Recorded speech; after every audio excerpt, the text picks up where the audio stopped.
All right, is it a wise move for politicians to resort to scripture in this debate? Let's talk about it with Pastor of First Baptist Dallas, Dr. Robert Jeffress. Great to have you with us tonight, sir.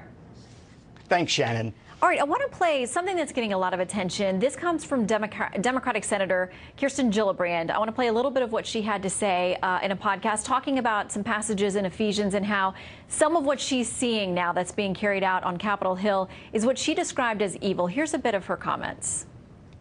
There's a lot of ideas right now that are in this country that are dark ideas, building walls, dividing this country, marginalizing trans members who are troops, marginalizing kids who are transgender, not supporting DACA kids. These are all things that come from the darkness, that are ripping children from their mother's arms.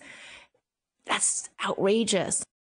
Now, Doctor, a lot of people say on Capitol Hill she attends numerous Bible studies. She is genuine in her faith and feeling like she's calling these things out for what they are. Not that she's called the administration or the president evil, but these ideas. What do you say?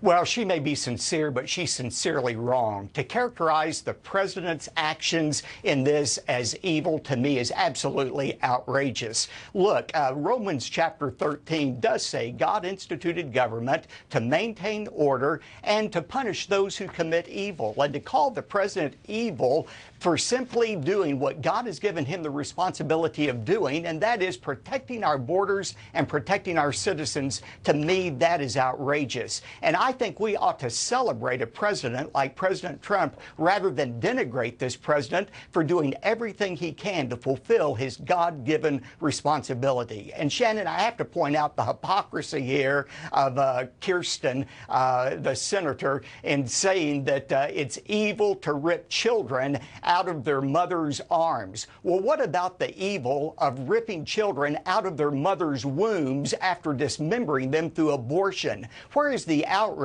from this senator on that policy, which her Democrat party supports? To me, this is selective outrage on the part of liberals. But let's ask about these children now at the border, because people across the spectrum, political, religious, and otherwise, are saying it's just a situation that all of us should have a heart and we should want there to be a solution. But when people from both sides throw in the Bible in this discussion, it gets very heated. Yeah, and look, I think the Bible does teach we ought to show compassion wherever we're able to show compassion, but that compassion needs to be a shared compassion. Yes, it is gut-wrenching to see these children separated from their parents at the border. The only thing more gut-wrenching is to see children like Kate Steinle separated from their parents forever because they were killed by illegal immigrants or MS-13 gang members. And so let's show compassion. Let's show compassion for everyone. And Shannon, I've got to say this. I know this president. He is a compassionate man. I've been in the Oval Office with him and seen him agonize over the Dreamers. But he has also said, I have to keep America safe. I will not compromise American security. And again, I think we ought to thank God every day we have a president like that. Yeah, he has indicated his emotional turmoil over this and that he wants to find a solution ASAP. Yes. I want to play